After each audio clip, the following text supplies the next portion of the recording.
નમસ્કાર. ધોરણ 10 science and ટેકનોલોજીના પ્રકરણ 7નો આ છેલ્લો પાઠ છે, પાર્ટ 11. આ પહેલાં આપણે 10 પાર્ટ કરી ગયા છીએ. આ 11મો પાર્ટ જુઓ એની પહેલાં 10મો પાર્ટ અવશ્યથી જોજો, કારણ કે 10મા પાર્ટને આપણે પ્રાણીઓમાં અંતઃસ્ત્રાવ ભાગ 1 અને આ 11મા પાર્ટને પ્રાણી અંતઃસ્ત્રાવ ભાગ 2 એવી રીતે નામ આપેલા છે. અહીં પ્રાણીઓમાં જેટલા અંતઃસ્ત્રાવ આજે આપણે આ પાઠમાં શીખવાના છે એ આપણે 10મા પાઠમાં એક કોષ્ટક બનાવી અને તેમાં આપણે બધા જ અંતઃસ્ત્રાવી ગ્રંથિઓ અને તેના અંતઃસ્ત્રાવોની માહિતી આપેલી છે. માટે પાર્ટ 10 જરૂરથી જોજો, જેથી તમને 11મા પાર્ટમાં સમજવું ખૂબ સરળતાભર્યું રહે. અહીં આપણે 11મો પાર્ટ ચાલુ કરીએ. આ અંતઃસ્ત્રાવી ગ્રંથિઓથી જ ચાલુ કરીએ. આકૃતિમાં દર્શાવેલી છે તે ગ્રંથિ જોતા જઈએ. સૌપ્રથમ પિનિયલ ગ્રંથિ, ત્યારબાદ પિટ્યુટરી ગ્રંથિ, હાઇપોથેલેમસ. આ ત્રણેય ગ્રંથિ મગજના ભાગમાં આવેલી છે. ત્યારબાદ થાઇરોઇડ ગ્રંથિ ગળાના ભાગમાં, અને આ થાઇરોઇડ ગ્રંથિની અંદર ખૂંચેલી એવી 4 પેરાથાઇરોઇડ ગ્રંથિ છે. થાઇમસ ગ્રંથિ ચેસ્ટના ભાગમાં છે. ત્યારબાદ એડ્રિનલ ગ્રંથિ મૂત્રપિંડના ઉપરના ભાગમાં આવેલી દેખાય છે. અને સ્વાદુપિંડ ગ્રંથિ એ જઠરને અને નાના આંતરડાને વચ્ચેના ભાગમાં આવેલી જોવા મળે છે. અને ત્યારબાદ જો નર હોય તો શુક્રપિંડ ગ્રંથિ, અને જો માદા હોય તો અંડપિંડ ગ્રંથિનો સમાવેશ થાય છે. આમ મનુષ્યમાં કુલ 9 જેટલી અંતઃસ્ત્રાવી ગ્રંથિઓ જોવા મળે છે. ફરીથી એક વખત આપણે જોઈ લઈએ કે અંતઃસ્ત્રાવી ગ્રંથિ એટલે એવી ગ્રંથિ કે જે ચોક્કસ પ્રકારના કોષોથી બનેલી હોય છે, અને આ કોષો છે એ અમુક રાસાયણિક સંયોજનોનો સ્ત્રાવ કરે છે. આ જે સ્ત્રાવ કરે છે એને અંતઃસ્ત્રાવો કહેવાય છે. અને આ અંતઃસ્ત્રાવ કહેવાનું કારણ માત્ર એટલું છે કે આ ગ્રંથિઓ છે એના જે રસાયણો છે એ કોઈ નળી દ્વારા આગળ વધતા નથી, એ સીધા રુધિરમાં ભળી જતા જોવા મળે છે. માટે એમને અંતઃસ્ત્રાવ એવું કહેવામાં આવે છે. હવે આપણે NCERTની ટેક્સ્ટ બુકની લીટીનો અભ્યાસ કરીશું, જેમાં આવતા 1 માર્ક્સના અને 3 માર્ક્સના પ્રશ્નોની વિગતે ચર્ચા કરીશું. અહીં આપેલું છે કે સંકલિત વૃદ્ધિમાં અંતઃસ્ત્રાવ કેવી રીતે મદદ કરે છે તે સમજવા આવો કેટલાક ઉદાહરણો ચકાસીએ. આપણે પાર્ટ 10માં સંકલિત વૃદ્ધિ વિશે ચર્ચા કરી ગયા, અને તેમાં અંતઃસ્ત્રાવ મહત્વનો ભાગ ભજવે છે એવું આપણે જોઈ ગયા. તો એવા કેટલાક ઉદાહરણો આપેલા છે કે જેના દ્વારા આપણે સમજી શકીએ કે અંતઃસ્ત્રાવ છે તેના દ્વારા જ આ શક્ય છે. તો તેના માટે આપેલું છે કે મીઠાના પેકેટ પર આપણે બધાએ જોયું છે કે આયોડિનયુક્ત મીઠું, ખાસ આ શબ્દ લખેલો જ હોય છે, અને આયોડિનથી સંવર્ધિત, આ ઘણી વખત આયોડિનયુક્ત મીઠું અથવા તો ઘણી વખત આયોડિનથી સંવર્ધિત મીઠું, આ રીતે એ મીઠાની કોથળી ઉપર અથવા તો તેના પેકેટ ઉપર લખેલું હોય છે. હવે એમાં આગળ આપેલું છે, આપણે આહારમાં આયોડિનયુક્ત મીઠું લેવું કેમ જરૂરી છે. અને ખાસ તો આ તમારા કોર્સની બહારનો એક પ્રશ્ન છે, એની ચર્ચા છે કે આયોડિન શરીર માટે જરૂરી છે, તો આયોડિન શા માટે મીઠામાં જ લેવામાં આવે છે?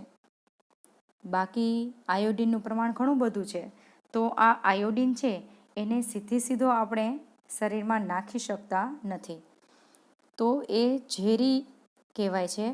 પણ આ આયોડિન છે એ મીઠાની અંદર નાખવામાં આવી જાય તો તે પોતાના ગુણ છે એ વધારે સારા કરે છે, અને જેનો આપણે ઉપયોગ કરી શકીએ છીએ. માટે આયોડિન છે એ મીઠા સાથે જ ભેળવવામાં આવે છે. હવે આ આયોડિનયુક્ત મીઠું જ શા માટે લેવું જોઈએ? તો આયોડિન છે એ થાઇરોઇડ ગ્રંથિના થાઇરોક્સિનના અંતઃસ્ત્રાવ માટે ખૂબ જરૂરી છે. આ થાઇરોક્સિનનો અંતઃસ્ત્રાવ અથવા તો થાઇરોક્સિનનું સંશ્લેષણ આયોડિન હોય તો જ થાય છે. એટલે કે થાઇરોક્સિન બનવા માટે આયોડિન ખૂબ જરૂરી છે. જો આયોડિન ન મળે, એનું પ્રમાણ ઓછું થાય તો થાઇરોક્સિન અંતઃસ્ત્રાવનો સ્ત્રાવ પણ ઓછો થાય છે, અને આ થાઇરોક્સિન અંતઃસ્રાવ સ્રાવ ઓછો થાય તો તેનાથી ગોઈટર નામનો રોગ થતો જોવા મળે છે. આ ગોઈટર રોગમાં થાઇરોક્સિન અંતઃસ્રાવની ઉણપ હોય છે, એટલે કે જે થાઇરોઇડ ગ્રંથિ છે એ પૂરતા પ્રમાણમાં થાઇરોક્સિન બનાવી શકતી નથી. માટે થાઇરોઇડ ગ્રંથિ છે એ ફૂલી જાય છે અને આ થાઇરોઇડ ગ્રંથિ ગળાના ભાગમાં આવેલી હોય છે. માટે આ રોગમાં ગળાનો ભાગ ફૂલેલો જોવા મળે છે. જે અહીં આપણે આગળ જોઈએ કે થાઇરોઇડ ગ્રંથિનો થાઇરોક્સિન અંતઃસ્રાવ બનવા માટે આયોડિન જરૂરી છે. ખાસ 1 માર્ક્સનો પ્રશ્ન, થાઇરોઇડ ગ્રંથિ કયા અંતઃસ્રાવનો સ્રાવ કરાવે છે? તો થાઇરોક્સિનનો સ્રાવ કરાવે છે. અને આ થાઇરોક્સિનના બનવા માટે શું જરૂરી છે? તો આયોડિન જરૂરી છે. આયોડિન કયા અંતઃસ્રાવના સ્રાવ માટે સંશ્લેષણ માટે જરૂરી છે? તો થાઇરોક્સિનના સંશ્લેષણ માટે જરૂરી છે. અથવા તો ગોઈટર રોગ છે એ શેની ઉણપથી થાય છે? તો આયોડિનની ઉણપથી થતો જોવા મળે છે. જે અહીં આગળ આપેલું છે, આપણે જોતા જઈએ કે થાઇરોક્સિન એ કાર્બોદિત, પ્રોટીન અને ચરબીના ચયાપચયનું આપણા શરીરમાં નિયંત્રણ કરે છે. આ પણ ખાસ 1 માર્ક્સમાં કે થાઇરોક્સિનનું કાર્ય તો કાર્બોદિત, પ્રોટીન અને ચરબીના ચયાપચયનું કાર્ય કરે છે. આમ તે પાચનની ક્રિયા સાથે સંકળાયેલી ગ્રંથિ છે, જેથી વૃદ્ધિ માટે ઉત્કૃષ્ટ સંતુલન કરાવી શકે છે. અહીં પણ ખાસ વૃદ્ધિ સાથે સંકળાયેલી ગ્રંથિ, તો તેને પણ આપણે થાઇરોક્સિનનો સમાવેશ કરી શકીએ છીએ, થાઇરોઇડ ગ્રંથિનો સમાવેશ કરી શકીએ છીએ. ત્યારબાદ થાઇરોક્સિનના સંશ્લેષણ માટે આયોડિન અનિવાર્ય છે. જે હમણાં જ આપણે ઉપર ચર્ચા કરી ગયા કે થાઇરોક્સિનનું સંશ્લેષણ કરવા માટે કયું ખનિજ તત્વ જરૂરી છે? તો આયોડિન. જો આપણા આહારમાં આયોડિનની ઉણપ છે તો તે સંભાવના છે કે આપણે ગોઈટરથી ગ્રસ્ત હોઈ શકીએ. જેને આયોડિનની ઉણપ હોય તેમાં ગોઈટર રોગ થવાની શક્યતા ઘણી વધારે છે. આ બીમારીનું એક લક્ષણ તરીકે ગરદન ફૂલી જાય છે. શું તમે આકૃતિ 7.7માં થાઇરોઇડ ગ્રંથિના સ્થાન સંબંધિત જાણ કરી શકો છો? અહીં 1 માર્ક્સના પ્રશ્ન ઘણા બધા આવી ગયા, જેમાં આ ગોઈટર રોગના મુખ્ય લક્ષણ તો ગરદન ફૂલી જવી તે છે. અને ત્યારબાદ આકૃતિ 7.7માં થાઇરોઇડ ગ્રંથિનું સ્થાન જાણવાનું કીધું છે, જે આપણે હમણાં જ ઉપર ચર્ચા કરી ગયા. ફરીથી છતાં એક વખત જોઈ લઈએ. અહીં થાઇરોઇડ ગ્રંથિ આ ગળાના ભાગમાં આવેલી છે, જે એચ આકારે ગોઠવાયેલી ગ્રંથિ છે. થાઇરોઇડ ગ્રંથિ આવી એચ આકારની ગ્રંથિ છે એ જોવા મળે છે. આ થાઇરોઇડ ગ્રંથિ જે શ્વાસ નળીની ફરતે વીંટળાયેલી હોય છે. આ થાઇરોઇડ ગ્રંથિની આપણે રચના એક ફોટામાં જોઈએ આકૃતિ દ્વારા. અહીં થાઇરોઇડ ગ્રંથિની આકૃતિ આપેલી છે. આપણે જોઈ શકીએ છીએ કે આ થાઇરોઇડ ગ્રંથિ છે એ આ શ્વાસનળી છે. શ્વાસનળીની ફરતે આ થાઇરોઇડ ગ્રંથિ વીંટળાયેલી છે, લાલ કલરની છે તે, અને એ એચ આકારની જોવા મળે છે. આ થાઇરોઇડ ગ્રંથિ થાઇરોક્સિનનો સ્ત્રાવ કરાવે છે. આ થાઇરોક્સિનનો સ્ત્રાવ ઓછો થાય ત્યારે આ થાઇરોઇડ ગ્રંથિ ઉપર પ્રેશર આવે છે અને જેના કારણે થાઇરોઇડ ગ્રંથિ છે એ ફૂલે છે અને ફૂલે છે, જેને ગોઈટર રોગ કહે છે. હવે આ રોગ ન કરાવવો હોય તો જો ખોરાકમાં આયોડિનનું પ્રમાણ હોય, શરીરમાં આયોડિનનું પ્રમાણ હોય, તો અહીં આ થાઇરોઇડ ગ્રંથિ છે એ થાઇરોક્સિનનો સ્ત્રાવ સારો કરાવે છે. માટે આયોડિનયુક્ત નમક લેવામાં આવે છે કે જેથી થાઇરોઇડ ગ્રંથિ છે એ થાઇરોક્સિનનો સ્ત્રાવ કરી શકે. અહીં આપણે જોયું કે થાઇરોઇડ ગ્રંથિ થાઇરોક્સિનનો ઓછો સ્ત્રાવ કરે તો ગોઈટર રોગ થાય છે, અને જો આ થાઇરોઇડ ગ્રંથિ થાઇરોક્સિનનો વધુ સ્ત્રાવ કરે તો એક્ઝોથેલ્મિક થાઇરોઇડ કહેવામાં આવે છે, જેમાં આંખના ડોળા ફૂલી જતા જોવા મળે છે. આમ અહીં થાઇરોઇડ ગ્રંથિના વધુ સ્ત્રાવ અને ઓછા સ્ત્રાવથી થતા રોગો વિશે આપણે જોયું. તો આપણે આકૃતિમાં થાઇરોઇડ ગ્રંથિ કેવી હોય છે, ક્યાં રહેલી હોય છે તેના વિશે જોયું. હવે આમાંથી ખાસ તમને પ્રશ્ન પૂછાય છે, કારણ પણ પૂછાય છે કે આહારમાં આયોડિનયુક્ત મીઠાનો ઉપયોગ સલાહ ભરેલો છે અથવા તો આહારમાં આયોડિનયુક્ત મીઠાનો ઉપયોગ કરવો જોઈએ, કારણ આપો. તો તેના જવાબ આપણે લખી શકીએ કે થાઇરોઇડ ગ્રંથિમાંથી થાઇરોક્સિન અંતઃસ્ત્રાવનો સ્ત્રાવ થાય છે. તે આયોડિનયુક્ત અંતઃસ્ત્રાવ છે. જો આયોડિનની ઉણપ થાઇરોક્સિનનો અંતઃસ્ત્રાવ બનાવતી નથી, એટલે કે શરીરમાં આયોડિનની ઉણપ હોય તો થાઇરોક્સિન બનતો નથી અને તેના લીધે થાઇરોઇડ ગ્રંથિના કદમાં વધારો થાય છે, જેથી ગળાનો ભાગ ફૂલી જાય છે અને જેને ગોઈટર રોગ કહે છે. આમ આયોડિનયુક્ત મીઠું થાઇરોઇડ ગ્રંથિમાં થાઇરોક્સિનના સંશ્લેષણ માટે યોગ્ય માત્રામાં આયોડિન પૂરું પાડે છે. આ રીતે તમે એનો જવાબ લખી શકો છો. ત્યારબાદ અહીં આપેલું છે, તેના પછીના પેરેગ્રાફમાં બીજી ગ્રંથિની વાત કરી છે. જેમ આપણે જોઈએ કે ક્યારેક આપણે એવા વ્યક્તિઓના સંપર્કમાં આવીએ છીએ કે જેઓ ખૂબ જ વામન એટલે કે નાના કદના હોય છે અથવા વધારે પડતા ઊંચા હોય છે. શું તમને ક્યારેય આશ્ચર્ય થયું છે કે આ કેવી રીતે થાય છે? પિટ્યુટરી ગ્રંથિમાંથી સ્ત્રવિત થનારો અંતઃસ્ત્રાવમાં એક વૃદ્ધિ અંતઃસ્ત્રાવ એટલે કે ગ્રોથ હોર્મોન્સ, જેને GH કહ્યું છે. જેવું તેનું નામ આપવામાં આવ્યું છે, વૃદ્ધિ અંતઃસ્ત્રાવ GH શરીરની વૃદ્ધિ અને વિકાસને નિયંત્રિત કરે છે. જો બાલ્યાવસ્થામાં આ અંતઃસ્ત્રાવની ઉણપ સર્જાય તો આ વામનતાનું કારણ બને છે. અહીં ખાસ આ ત્રીજી અંતઃસ્ત્રાવી ગ્રંથિનો આપણે અભ્યાસ કરીએ છીએ. સૌપ્રથમ પહેલી અંતઃસ્ત્રાવી ગ્રંથિ પાર્ટ 10માં આપણે એડ્રિનલ ગ્રંથિ વિશે જોઈ ગયા હતા, જે એડ્રિનાલિનનો સ્ત્રાવ કરાવે છે. ત્યારબાદ હમણાં જ આપણે પાર્ટ 11માં ઉપર જોઈ ગયા થાઇરોઇડ ગ્રંથિનો, જે થાઇરોક્સિનનો સ્ત્રાવ કરાવે છે. અને આ ત્રીજી ગ્રંથિ છે જે પિટ્યુટરી ગ્રંથિ છે. આ પિટ્યુટરી ગ્રંથિ છે એ ગ્રોથ હોર્મોન્સ એટલે કે GHનો સ્ત્રાવ કરાવે છે. અહીં પિટ્યુટરી ગ્રંથિ વિશે તમને આ NCERTની ટેક્સ્ટબુકમાં થોડું ઘણું જ આપેલું છે. માત્ર એક જ અંતઃસ્ત્રાવનો સ્ત્રાવ કરાવે છે GH, એવું કહેવામાં આવેલું છે. પરંતુ આ પિટ્યુટરી ગ્રંથિ એ માસ્ટર ગ્લેન્ડ છે અથવા તો એને મહાનિયામકી ગ્રંથિ પણ કહેવામાં આવે છે. કદમાં સૌથી નાનામાં નાની ગ્રંથિ હોય તો પિટ્યુટરી ગ્રંથિ છે, પણ બધી જ ગ્રંથિઓનું નિયમન કરે છે, એનું હેન્ડલ કરે છે આ પિટ્યુટરી ગ્રંથિ. છે કદમાં નાની પણ કાર્ય એના ખૂબ મોટા છે.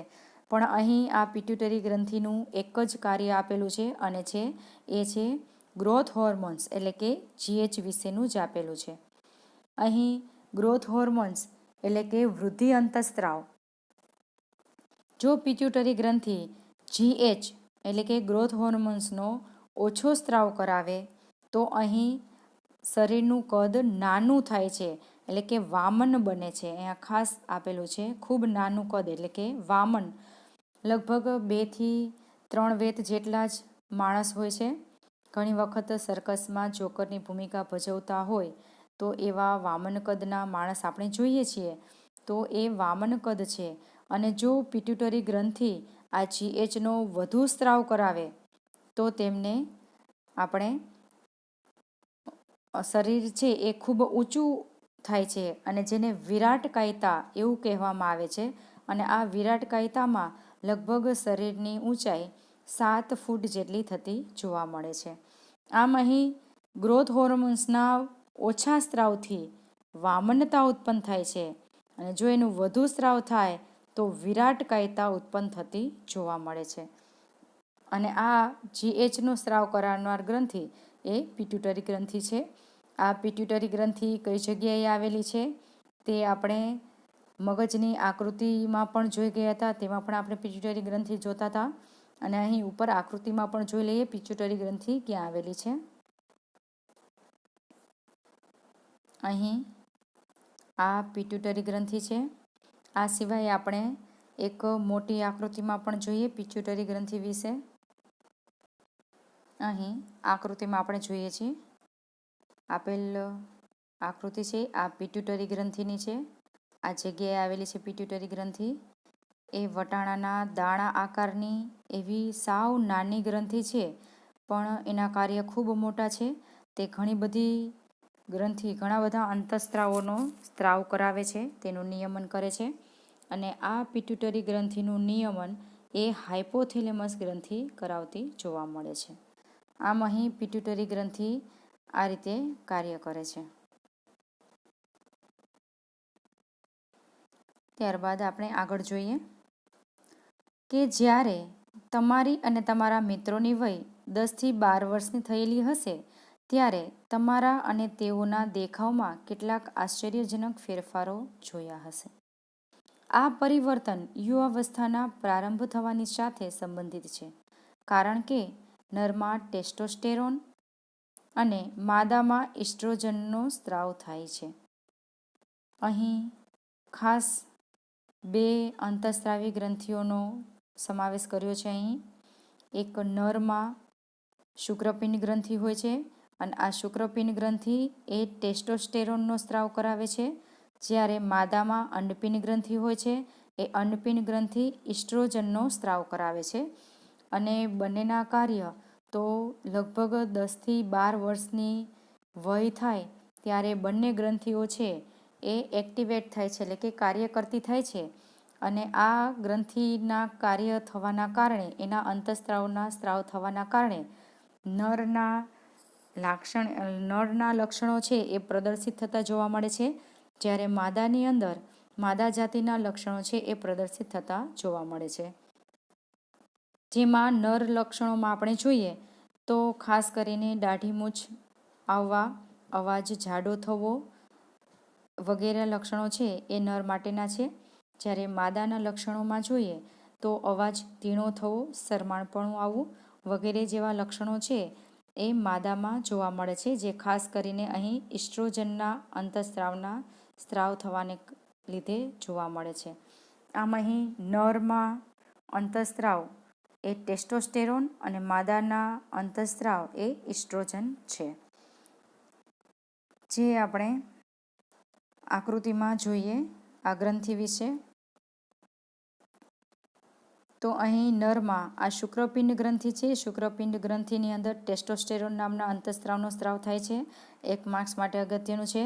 જ્યારે માદાની અંદર અંડપિંડ ગ્રંથિ હોય છે, અને અંડપિંડ ગ્રંથિની અંદર ઇસ્ટ્રોજન અંતઃસ્ત્રાવનો સ્ત્રાવ થતો જોવા મળે છે, જે આપણે એક બીજી આકૃતિમાં પણ જોઈએ. અહીં આકૃતિમાં આ નરજનન તંત્ર છે, જેમાં આ શુક્રપિંડ છે, અને આ શુક્રપિંડની અંદર ટેસ્ટોસ્ટેરોન નામના અંતઃસ્ત્રાવનો સ્ત્રાવ થતો જોવા મળે છે.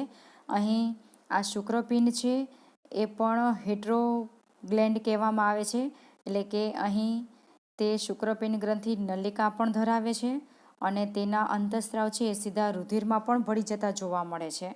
માટે આ પણ તમારા માટે એક્સ્ટ્રા માહિતી છે. જો તમે આગળના ધોરણમાં સાયન્સ રાખો તો તમારા માટે ખૂબ અગત્યની એવી માહિતી છે. આ આખું નરજનન તંત્ર છે, જેમાં શુક્રપિંડ ગ્રંથિમાંથી ટેસ્ટોસ્ટેરોન નામના અંતઃસ્ત્રાવનો સ્ત્રાવ થતો જોવા મળે છે. અને ત્યારબાદ અહીં આ માદાજનન તંત્ર છે, જેમાં આ અંડપિંડ છે. આ અંડપિંડની અંદર ઇસ્ટ્રોજન અંતઃસ્ત્રાવનો સ્ત્રાવ થતો જોવા મળે છે, જે માદા જાતિના લક્ષણો છે એ પ્રદર્શિત થતા જોવા મળે છે આ ઇસ્ટ્રોજન અંતઃસ્ત્રાવના કારણે. ત્યારબાદ આગળ જોઈએ આપણે કે શું તમે તમારા પરિવાર કે મિત્રોમાં કોઈ એવી વ્યક્તિને ઓળખો છો કે જેને ડૉક્ટરે તેમના આહારમાં શર્કરા ઓછી લેવાની સલાહ આપી હોય, કારણ કે તે મધુપ્રમેહ એટલે કે ડાયાબિટીસના રોગી કે દર્દી છે. આ ઉપચારના રૂપમાં તે ઇન્સ્યુલિનના ઇન્જેક્શન પણ લેતા હોય છે. આ એક અંતઃસ્ત્રાવ છે. અહીં ત્યારબાદ આપણે વાત કરી ગયા ઉપર 5 ગ્રંથિઓ, અને આ 6ઠી ગ્રંથિ છે, જે અહીં ઇન્સ્યુલિનનો સ્ત્રાવ કરતી ગ્રંથિ એ સ્વાદુપિંડ ગ્રંથિ છે. એટલે આ 6ઠ્ઠી ગ્રંથિ સ્વાદુપિંડ ગ્રંથિ છે. આ સ્વાદુપિંડ ગ્રંથિ ઇન્સ્યુલિનનો સ્ત્રાવ કરાવે છે. અને ઇન્સ્યુલિન છે એ શરીરમાં શુગર લેવલ એટલે કે શર્કરાનું નિયમન કરતી જોવા મળે છે. અહીં ઇન્સ્યુલિનની ઉણપ હોય એટલે કે જો સ્વાદુપિંડ ગ્રંથિ ઇન્સ્યુલિનનો સ્ત્રાવ ન કરાવે, ઓછો કરાવે, તો તેના કારણે મધુપ્રમેહ, જેને ડાયાબિટીસ રોગ પણ કહેવામાં આવે છે, તે રોગ થતો જોવા મળે છે. લગભગ એક કુટુંબમાં લગભગ એકાદ વ્યક્તિને આ રોગથી પીડાતા હોય છે, ડાયાબિટીસ, જેમાં ડાયાબિટીસમાં સુગર લેવલ છે એ રુધિરની અંદર સરખા પ્રમાણમાં જળવાતું નથી, કારણ કે ઇન્સ્યુલિન પોતાનો સ્ત્રાવ ઓછો કરતો જોવા મળે છે. જેથી કરીને ઘણી વખત ઇન્સ્યુલિનના ઇન્જેક્શન પણ લેવામાં આવે છે. જેમાં આગળ જોઈએ આપણે,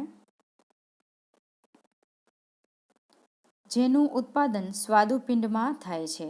આમ આ ઇન્સ્યુલિનનું ઉત્પાદન કઈ ગ્રંથિમાં થાય છે? તો સ્વાદુપિંડ ગ્રંથિમાં થતું જોવા મળે છે. અને જે રુધિરમાં શર્કરાના સ્તરનું નિયંત્રણ કરવામાં મદદરૂપ થાય છે. આ ઇન્સ્યુલિનનું કાર્ય છે. એક માર્ક્સમાં ખાસ પૂછાય છે, રુધિરમાં શર્કરાના સ્તરનું નિયમન કોણ કરે છે? તો સ્વાદુપિંડ ગ્રંથિ. અને અંતઃસ્ત્રાવની વાત કરે તો ઇન્સ્યુલિન અંતઃસ્ત્રાવ છે એ તેનું નિયમન અથવા તો નિયંત્રણ કરતા જોવા મળે છે. ત્યારબાદ આગળ જોઈએ, જો આ યોગ્ય માત્રામાં સ્ત્રવિત ન થાય તો રુધિરમાં શર્કરાનું સ્તર વધી જાય છે અને ઘણી બધી હાનિકારક અસરનું કારણ બને છે. અહીં ખાસ વાત કરી છે, જો આ ઇન્સ્યુલિન છે એ સરખી માત્રામાં, યોગ્ય માત્રામાં સ્રવિત ન થાય તો રુધિરમાં શર્કરાનું સ્તર એટલે કે શુગરનું પ્રમાણ વધી જાય છે અને એના કારણે ઘણી બધી હાનિકારક અસર થતી જોવા મળે છે. જેથી કરીને અહીં શરીરમાં ઇન્સ્યુલિનના ઇન્જેક્શન છે એ આપવામાં આવે છે. ત્યારબાદ આગળ જોઈએ, જો અંતઃસ્ત્રાવોનો યોગ્ય માત્રામાં સ્ત્રાવ થવો જરૂરી હોય તો આ થવા માટેની યોગ્ય કાર્ય પદ્ધતિ એટલે કે મિકેનિઝમને સમજવી જરૂરી છે. અંતઃસ્ત્રાવો મુક્ત થવાનો સમય અને તેની માત્રા પ્રતિક્રિયા આધારિત કાર્ય પદ્ધતિ દ્વારા નિયંત્રિત થાય છે. આ ખાસ અહીં આ એક અગત્યનું છે જે યાદ રાખવું જરૂરી છે કે અંતઃસ્ત્રાવ મુક્ત થવાનો સમય અને તેની માત્રા એ પ્રતિક્રિયા આધારિત કાર્ય પદ્ધતિ દ્વારા નિયંત્રિત થાય છે. કે અંતઃસ્ત્રાવો મુક્ત થવાનો સમય અને તેની માત્રા છે એ શેના દ્વારા નિયંત્રિત થાય છે? તો પ્રતિક્રિયા આધારિત પદ્ધતિ. આ ખાસ પદ્ધતિનું નામ યાદ રાખવાનું છે. પ્રતિક્રિયા આધારિત પદ્ધતિ દ્વારા નિયંત્રિત થતી જોવા મળે છે. જેમાં આપેલું છે કે એટલે શું? કે ઉદાહરણ તરીકે, જો રુધિરમાં શર્કરાનું સ્તર વધી જાય તો તેને લીધે સ્વાદુપિંડના કોષો તેની જાણકારી મેળવી લે છે અને તેના પ્રતિચાર રૂપે વધુ ઇન્સ્યુલિનનો સ્ત્રાવ કરાવે છે. જ્યારે રુધિરમાં શર્કરાનું સ્તર ઘટી જાય પછી ઇન્સ્યુલિનનો સ્ત્રાવ પણ ઓછો થઈ જાય છે. આમ અહીં આ ઇન્સ્યુલિનનો સ્ત્રાવ ક્યારે વધારે થાય, ક્યારે ઓછો થાય એ આપણે જોઈ ગયા કે ખોરાકમાં જો શર્કરા અથવા તો ગ્લુકોઝ ગળ પણ વધારે લઈએ તો તેમાં જે શર્કરાનું પ્રમાણ છે એ શરીરમાં વધે છે અને આ શર્કરા વધારે અથવા તો વધારે ગળ્યું ખાધું હોય તો અહીં ઇન્સ્યુલિન છે પોતાનો સ્ત્રાવ વધુ કરે છે અને તેનું નિયમન કરે છે. અને જો અહીં શર્કરાનું પ્રમાણ ઓછું હોય તો ઇન્સ્યુલિન છે પોતાનો સ્ત્રાવ પણ ઓછો કરે છે, જેથી રુધિરની અંદર આ જે શર્કરા છે તેનું પ્રમાણ જળવાઈ રહે છે. અહીં પણ આ ખૂબ અગત્યનું છે, બોર્ડમાં કારણ પણ તમારે આવે છે. ખાસ તમારે એ કારણ પાકું પણ કરી લેવાનું છે.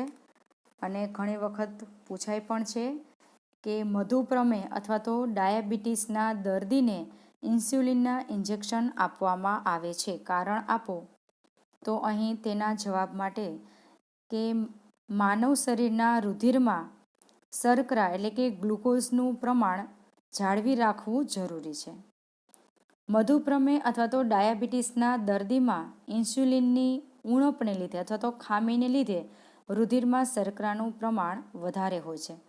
રુધિરમાં શર્કરાના પ્રમાણ વધવાને કારણે અનેક હાનિકારક અસરો થાય છે અને આ હાનિકારક અસરોથી દર્દીને બચાવવા માટે રુધિરમાં શર્કરાના પ્રમાણનું નિયમન કરવું જરૂરી છે, જેથી ઇન્સ્યુલિન રુધિરમાં શર્કરાનું પ્રમાણ ઘટાડે છે.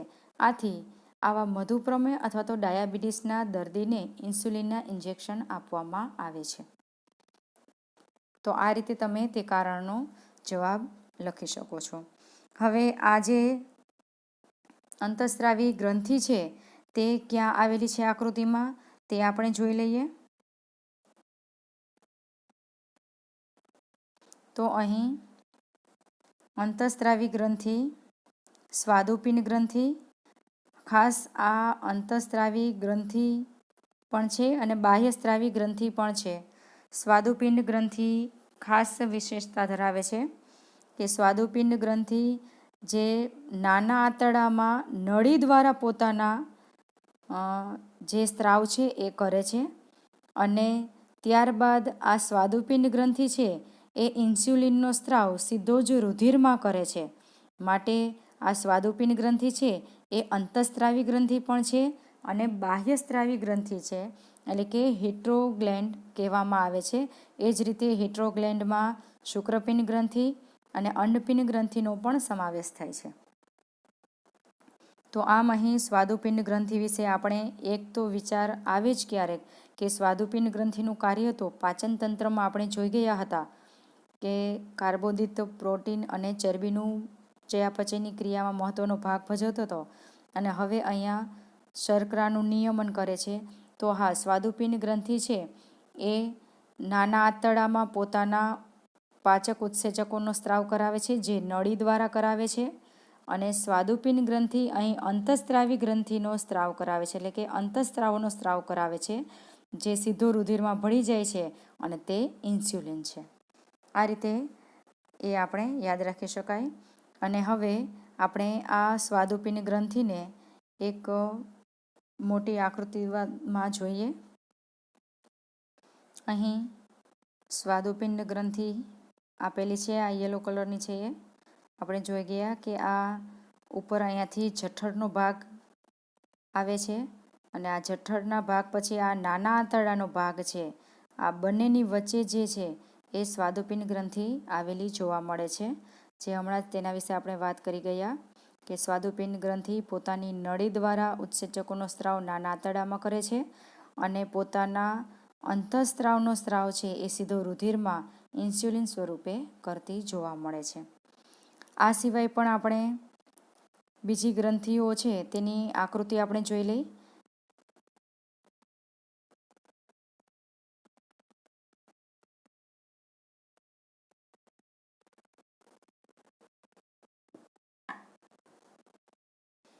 હવે આપણે વધારાની માહિતી માટે જુદી જુદી અંતઃસ્ત્રાવી ગ્રંથિઓનો અભ્યાસ અહીંયા કરતા જઈએ. જે તમારી ટેક્સ્ટબુકમાં આકૃતિમાં આપેલું છે, પણ તેના વિશે વધારે માહિતી નથી તો એક વખત જોતા જઈએ. આ હાઇપોથેલેમસ ગ્રંથિ છે, જે પણ આપણે મગજની આકૃતિમાં તેની રચના જોઈ ગયા હતા. આ હાઇપોથેલેમસ ગ્રંથિ છે એ ચેતાતંત્ર અને અંતઃસ્ત્રાવી તંત્રને જોડતો ભાગ છે. તે અગ્રમગજમાં આવેલો છે. ભૂખ, તરસ અને શરીરનું તાપમાન જાળવવાનું કાર્ય કરે છે અને હાઇપોથેલેમસ છે એ ખાસ પિટ્યુટરી ગ્રંથિનું નિયમન કરે છે. આ ખાસ એનું કાર્ય છે. ત્યારબાદ આપણે આગળ જોઈએ તો અહીં પિટ્યુટરી ગ્રંથિની આકૃતિ આપણે આની પહેલાં પણ જોઈ ગયા હતા કે પિટ્યુટરી ગ્રંથિ છે એ મહાનિયામકી ગ્રંથિ છે, જે અહીં આપણે એનસીઆરટીની ટેક્સ્ટબુકમાં તમને ગ્રોથ હોર્મોન્સ છે તેનો સ્ત્રાવ કરાવતી જોવા મળે છે. ત્યારબાદ અહીં પિનિયલ ગ્રંથિ છે. આ પિનિયલ ગ્રંથિ ખાસ મગજના ભાગમાં આવેલી હોય છે અને પિનિયલ ગ્રંથિ છે એ મેલેટોનિન અંતઃસ્ત્રાવનો સ્ત્રાવ કરાવે છે અને આ પિનિયલ ગ્રંથિના કારણે જે ઊંઘવાની અથવા તો સૂવાની જે ક્રિયા છે એ થતી જોવા મળે છે. રાત્રિ દરમિયાન આનો સ્ત્રાવ વધારે થાય છે મેલેટોનિનનો, જેથી ઊંઘ આવે છે અને દિવસ દરમિયાન તેનો સ્ત્રાવ ઓછો થાય છે, જેથી ઊંઘનું પ્રમાણ દિવસે ઓછું હોય છે. આ વધારાની જાણકારી માટે છે. ત્યારબાદ થાઇરોઇડ ગ્રંથિ વિશે આપણે હમણાં જ અભ્યાસ કરી ગયા. થાઇરોક્સિનનો સ્ત્રાવ કરાવે છે. અહીં પેરાથાઇરોઇડ ગ્રંથિ વિશે તમને આકૃતિમાં આપેલું છે, પણ તેનું લખાણ નથી NCERTની ટેક્સ્ટ બુકમાં. તો આપણે પેરાથાઇરોઇડ ગ્રંથિ જોઈ લઈએ. તો આ જે થાઇરોઇડ ગ્રંથિ છે H આકારની, એ થાઇરોઇડ ગ્રંથિ છે. અને થાઇરોઇડ ગ્રંથિની અંદર આવેલી આ 4 ગ્રંથિ છે એ પેરાથાઇરોઇડ ગ્રંથિ છે. અહીં પેરાથાઇરોઇડ ગ્રંથિ પેરાથોર્મોન અંતઃસ્ત્રાવનો સ્ત્રાવ કરાવે છે અને જે કેલ્શિયમનું નિયમન કરે છે. એટલે કે શરીરમાં હાડકાના બંધારણ માટે કેલ્શિયમ જે જરૂરી છે એ આ પેરાથાઇરોઇડ ગ્રંથિ છે એ પેરાથોર્મોનનો સ્ત્રાવ કરાવે છે, જેના કારણે તેનું નિયમન થતું જોવા મળે છે. ત્યારબાદ અહીં થાઇમસ ગ્રંથિ આપેલી છે. આ થાઇમસ ગ્રંથિ છાતીના ભાગમાં, હૃદયના પાછળના ભાગમાં આવેલી જોવા મળે છે. થાઇમસ ગ્રંથિ છે એ પણ થાઇમોસિનનો સ્ત્રાવ કરે છે. અને જેમ ઉંમર વધે એમ આ થાઇમસ ગ્રંથિ છે એ પોતાનું કદ ધીમે ધીમે નાનું કરે છે, કારણ કે થાઇમોસિન અંતઃસ્ત્રાવ છે એ ખાસ કરીને એન્ટીબોડી ઉત્પન્ન કરવા માટે જવાબદાર છે. એટલે કે રોગ પ્રતિકારક શક્તિ માટે આ થાઇમસ ગ્રંથિ ખૂબ અગત્યની છે. એટલે આપણે જાણીએ છીએ કે જેમ વૃદ્ધ થતા જઈએ તેમ રોગ પ્રતિકારક શક્તિ ઓછી થાય છે, અને તેનું મેઇન કારણ છે કે થાઇમસ ગ્રંથિ પોતાનું કદ ઘટાડવા માંડે છે, માટે રોગ પ્રતિકારક શક્તિ પણ ઘટે છે. ત્યારબાદ સ્વાદુપિંડ ગ્રંથિ, જેના વિશે આપણે હમણાં જ ચર્ચા કરી કે ઇન્સ્યુલિનનો સ્ત્રાવ કરે છે અને જે શરીરમાં ગ્લુકોઝનું પ્રમાણ અથવા તો શર્કરાનું પ્રમાણ જાળવે છે. ત્યારબાદ ખાસ એડ્રિનલ ગ્રંથિ, જે કિડનીના ઉપરના ભાગમાં આવેલી હોય છે. આપણે આકૃતિમાં પણ ત્યાં જોઈ ગયા. આ જે કિડની છે, કિડનીના અહીં ઉપરના ભાગમાં આ રીતે એડ્રેનલ ગ્રંથિ આવેલી છે. આ એડ્રિનલ ગ્રંથિના પણ ઘણા બધા અંતઃસ્ત્રાવો છે, જેમાંથી આપણે અહીં એક જ અંતઃસ્ત્રાવનો અભ્યાસ કરવાનો છે. અને એ અંતઃસ્ત્રાવ છે એડ્રિનલ ગ્રંથિ છે એડ્રેનાલિન અંતઃસ્ત્રાવનો સ્ત્રાવ કરાવે છે. અહીં આ રીતે એડ્રિનલ ગ્રંથિ હોય છે. આ એડ્રિનલ બાહ્યકનો ભાગ છે, આ મજકનો ભાગ છે. અને એડ્રિનલ ગ્રંથિનો જે અંતઃસ્ત્રાવ છે એડ્રેનાલિન, તે શરીરને પરિસ્થિતિ સામે લડવા કે ભાગવા માટે તૈયાર કરે છે. ત્યારબાદ નરની અંદર શુક્રપિંડ ગ્રંથિ અને માદાની અંદર અંડપિંડ ગ્રંથિ આવેલી જોવા મળે છે. આમ આપણે જુદી જુદી આકૃતિમાં જુદી જુદી ગ્રંથિ વિશે વધારે ડિટેલમાં અભ્યાસ કર્યો, જે તમારે આગળના ધોરણમાં પણ કામ આવશે અને યાદ રાખવામાં પણ સરળતા રહે એના માટે આપણે આકૃતિ દોરી અથવા તો આકૃતિમાં એની વધારે જાણકારી મેળવી. હવે ત્યારબાદ આગળ પ્રવૃત્તિ 7.4 આપેલી છે, જેમાં કહ્યું છે કે અંતઃસ્ત્રાવી ગ્રંથિઓ દ્વારા અંતઃસ્ત્રાવનો સ્ત્રાવ થાય છે અને તે ચોક્કસ કાર્યો કરે છે. અંતઃસ્ત્રાવો, અંતઃસ્ત્રાવી ગ્રંથિઓ અને તેમના કાર્યોને આધારે કોષ્ટક 7.1ને પૂર્ણ કરો. અહીં આ કોષ્ટક તમે હવે તમારી જાતે પણ પૂર્ણ કરી શકો છો, કારણ કે દરેકે દરેક આપણે આ અંતઃસ્ત્રાવી ગ્રંથિનો અભ્યાસ કરી ગયા છીએ અને તે કયા અંતઃસ્ત્રાવનો સ્ત્રાવ કરે છે તેની પણ આપણે જાણકારી મેળવી છે. અને આ ઉપરાંત તેના કાર્ય વિશે પણ જાણકારી મેળવી લીધી છે, છતાં પણ આપણે એક વખત તેની ચર્ચા કરી લઈએ. સૌ પ્રથમ છે આપણે અંતઃસ્ત્રાવી ગ્રંથિ જોઈએ, ત્યારબાદ તે કયા અંતઃસ્ત્રાવનો સ્ત્રાવ કરે છે એ અને તેનું કાર્ય એ રીતે લેતા જઈએ, કારણ કે આમાંથી 3 માર્ક્સનો પ્રશ્ન બોર્ડમાં હોય જ છે. એટલે ખાસ કરી જેવો આ વખત 2020માં પણ તમને આ કોષ્ટકમાંથી 3 માર્ક્સનો પ્રશ્ન પૂછાયેલો છે, માટે ખૂબ અગત્યનો છે. આમાંથી 3 માર્ક્સનો પ્રશ્ન પૂછાય છે. કોઈ પણ અંતઃસ્ત્રાવી ગ્રંથિ આપેલી હોય અથવા તો તમને પર્ટિક્યુલર અંતઃસ્ત્રાવી ગ્રંથિ આપેલી હોય અને કહ્યું હોય કે તેનો અંતઃસ્ત્રાવ અને તેનું કાર્ય જણાવો. તો અહીંયા સૌ પ્રથમ લઈ લઈએ પિટ્યુટરી ગ્રંથિ. તો પિટ્યુટરી ગ્રંથિ એ કયા અંતઃસ્ત્રાવનો સ્ત્રાવ કરાવે છે? વૃદ્ધિ અંતઃસ્ત્રાવનો સ્ત્રાવ કરાવે છે અને તેનું કાર્ય તો કે બધા જ અંગોમાં વૃદ્ધિ પ્રેરે છે. બીજા નંબરની ગ્રંથિ છે થાઇરોઇડ ગ્રંથિ. તો થાઇરોઇડ ગ્રંથિ છે એ અહીં તમને ખાલી જગ્યા આપેલી છે, કયા અંતઃસ્ત્રાવનો સ્ત્રાવ કરાવે છે, તો કે થાઇરોક્સિનનો સ્ત્રાવ કરાવે છે અને તેનું કાર્ય આપેલું છે શરીરના વિકાસ માટે ચયાપચયનું નિયમન કરે છે. ત્યારબાદ ત્રીજી અંતઃસ્ત્રાવી ગ્રંથિમાં ખાલી જગ્યા છે જે તમારે પૂરવાની છે અને તેના અંતઃસ્ત્રાવનું નામ આપેલું છે ઇન્સ્યુલિન, જેની આપણે હમણાં જ ચર્ચા કરી ગયા. ઇન્સ્યુલિન અંતઃસ્ત્રાવનો સ્ત્રાવ કરતી ગ્રંથિ તો એ સ્વાદુપિંડ ગ્રંથિ છે અને તેનું કાર્ય છે રુધિરમાં શર્કરાની માત્રાનું નિયમન કરે છે. ત્યારબાદ ચોથી ગ્રંથિ આપેલી છે શુક્રપિંડ ગ્રંથિ અને તેનો અંતઃસ્ત્રાવ છે ટેસ્ટોસ્ટેરોન અને તેના કાર્યમાં નર જાતિના લક્ષણોને પ્રદર્શિત કરે છે. ત્યારબાદ અંડપિંડ ગ્રંથિ, તો અંડપિંડ ગ્રંથિનો અંતઃસ્ત્રાવમાં ખાલી જગ્યા છે અને કાર્ય અહીં આપેલા છે. તો અંડપિંડ ગ્રંથિ છે એ ઇસ્ટ્રોજનનો સ્ત્રાવ કરાવે છે અને તેના કાર્યમાં સ્ત્રી પ્રજનન અંગોનો વિકાસ, રજોસ્ત્રાવનું નિયમન વગેરે કરતી જોવા મળે છે. છઠ્ઠી ગ્રંથિ એડ્રિનલ ગ્રંથિ છે. આ એડ્રિનલ ગ્રંથિ એડ્રીનાલિન અંતઃસ્ત્રાવનો સ્ત્રાવ કરાવે છે અને તેનું કાર્ય આપણે આગળ જોઈ ગયા કે શરીરને આકસ્મિક અથવા તો લડોયા ભાગો માટેની સ્થિતિ તૈયાર કરે છે. અથવા તો આપણે એમ પણ કહી શકાય કે પ્રાણી શરીરને લડવા કે ભાગવા માટેની પરિસ્થિતિ સામે તૈયાર કરે છે. અને છેલ્લે સાતમી ગ્રંથિ અહીં આપેલી છે. અંતઃસ્ત્રાવી ગ્રંથિમાં ખાલી જગ્યા છે અને અંતઃસ્ત્રાવ કીધા છે મુક્ત થતા અંતઃસ્ત્રાવ રિલીઝિંગ અંતઃસ્ત્રાવ. તેના કાર્ય છે અંતઃસ્ત્રાવનો સ્ત્રાવ કરવા માટે પિટ્યુટરી ગ્રંથિને ઉત્તેજિત કરે છે. એટલે કે અહીં પિટ્યુટરી ગ્રંથિનું નિયમન કરનાર ગ્રંથિ એ આપણે જાણીએ છીએ પિટ્યુટરીનું નિયમન કરનાર ગ્રંથિ એક જ છે અને એ છે હાઇપોથેલેમસ. અને આ હાઇપોથેલેમસ છે એ રિલીઝિંગ અંતઃસ્ત્રાવનો સ્ત્રાવ કરતા જોવા મળે છે. આમ અહીં આ કોષ્ટક છે એ ખૂબ અગત્યનું છે એક્ઝામ માટે. ત્યારબાદ આપણે ઝડપથી આ પ્રશ્નો પર ચર્ચા કરી લઈએ કે પ્રાણીઓમાં રાસાયણિક સંકલન કેવી રીતે થાય છે.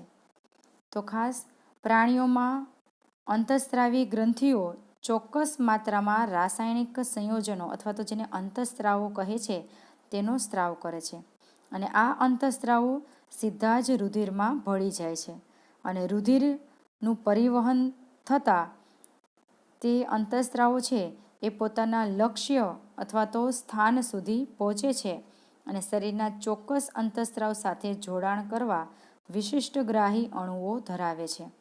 આમ અંતઃસ્ત્રાવ આ અણુઓ સાથે જોડાઈ માહિતીનું વહન કરે છે. જેને આપણે સરળતાથી સમજીએ તો અહીં અંતઃસ્ત્રાવી ગ્રંથિ છે. આ અંતઃસ્ત્રાવી ગ્રંથિમાંથી અંતઃસ્ત્રાવોનો સ્ત્રાવ થાય છે જે સીધો જ રુધિરમાં ભળી જાય છે. અહીંથી રુધિર જાય છે.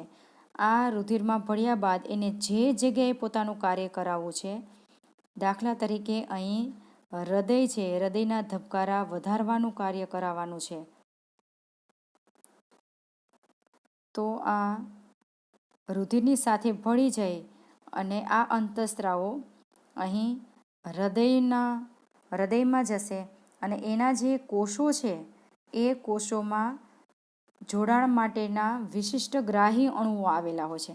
એટલે કે હૃદયની અંદર જે પેશી છે એ કોષોની બનેલી હોય છે અને આ કોષોની અંદર આવા વિશિષ્ટ પ્રકારના ગ્રાહી એકમ આવેલા હોય છે. આવા કે આ અંતઃસ્ત્રાવ છે એ રસાયણો છે એ કોષો સીધા એને ગ્રહણ કરી લે છે. ગ્રહણ કરી અને એ પ્રમાણે પોતાનું કાર્ય કરતા જોવા મળે છે.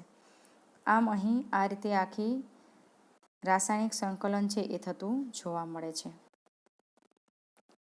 ત્યારબાદ બીજો પ્રશ્ન, આયોડિનયુક્ત મીઠાના ઉપયોગની સલાહ કેમ આપવામાં આવે છે? જેની આપણે અગાઉ પણ વાત કરી ગયા હતા કે આયોડિનયુક્ત મીઠું શા માટે લેવામાં આવે છે.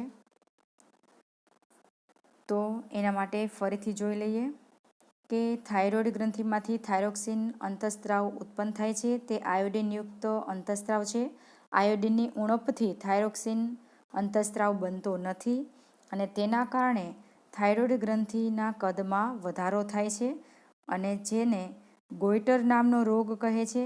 આ ગોઈટર રોગમાં ગળાનો ભાગ ફૂલી જાય છે. માટે આયોડિનયુક્ત મીઠું છે એ થાઇરોઇડ ગ્રંથિમાં થાઇરોક્સિનનો સ્ત્રાવ સારી રીતે કરાવે છે, જેથી આ રોગથી બચી શકાય. ત્યારબાદ ત્રીજો પ્રશ્ન છે કે જ્યારે એડ્રીનાલિન રુધિરમાં સ્ત્રવિત થાય છે ત્યારે આપણા શરીરમાં કયો પ્રતિચાર દર્શાવાય છે. અહીં એડ્રીનાલિન ગ્રંથિની વાત કરી છે, એડ્રીનાલિન અંતઃસ્ત્રાવની વાત કરી છે અને તેના માટે ગ્રંથિ છે એડ્રીનલ ગ્રંથિ. તો તેના માટે જોઈએ આપણે કે એડ્રીનાલિન અંતઃસ્ત્રાવ આપણા શરીરને આકસ્મિક સ્થિતિ માટે તૈયાર કરે છે. જ્યારે એડ્રીનાલિન રુધિરમાં સ્ત્રવિત થાય છે ત્યારે શરીરમાં નીચેના પ્રતિચાર દર્શાવાય છે, એટલે કે નીચે મુજબની ક્રિયાઓ થતી જોવા મળે છે કે હૃદયના ધબકારા ઝડપથી વધે છે, શ્વાસોશ્વાસનો દર વધે છે, રુધિરના દબાણમાં વધારો થાય છે અને કંકાલ સ્નાયુ વધારે સક્રિય બને છે. આ બધી જ ક્રિયાઓ છે એ લડવાની કે દોડવાની ક્રિયાના પ્રતિભાવ કરે છે. ત્યારબાદ છેલ્લો પ્રશ્ન, મધુપ્રમેહના કેટલાક દર્દીઓની સારવાર ઇન્સ્યુલિનના ઇન્જેક્શન આપીને કેમ કરવામાં આવે છે. તો તેના વિશે પણ આપણે હમણાં જ ચર્ચા કરી ગયા. તો એમાં જોઈએ આપણે કે માનવ શરીરના રુધિરમાં શર્કરાનું નિયમન એ ઇન્સ્યુલિન અંતઃસ્ત્રાવ દ્વારા થાય છે. આ ઇન્સ્યુલિનનો જો ઓછો સ્ત્રાવ થાય તો તેના કારણે શરીરમાં શર્કરાનું પ્રમાણ જળવાતું નથી અને તેના કારણે જે રોગ થાય છે તેને મધુપ્રમેહ અથવા તો ડાયાબિટીસ કહેવામાં આવે છે. તો રુધિરમાં શર્કરાનું પ્રમાણ વધારે હોય ત્યારે આ ડાયાબિટીસ થાય છે. રુધિરમાં શર્કરાનું પ્રમાણ વધારે અનેક હાનિકારક અસરોનું કારણ બને છે અને આ હાનિકારક અસરોથી દર્દીને બચાવવા માટે રુધિરમાં શર્કરાના પ્રમાણનું નિયમન કરવું જરૂરી છે, જેથી ઇન્સ્યુલિન રુધિરમાં શર્કરાનું પ્રમાણ ઘટાડે છે. આથી ડાયાબિટીસના દર્દીને ઇન્સ્યુલિનના ઇન્જેક્શન આપવામાં આવે છે.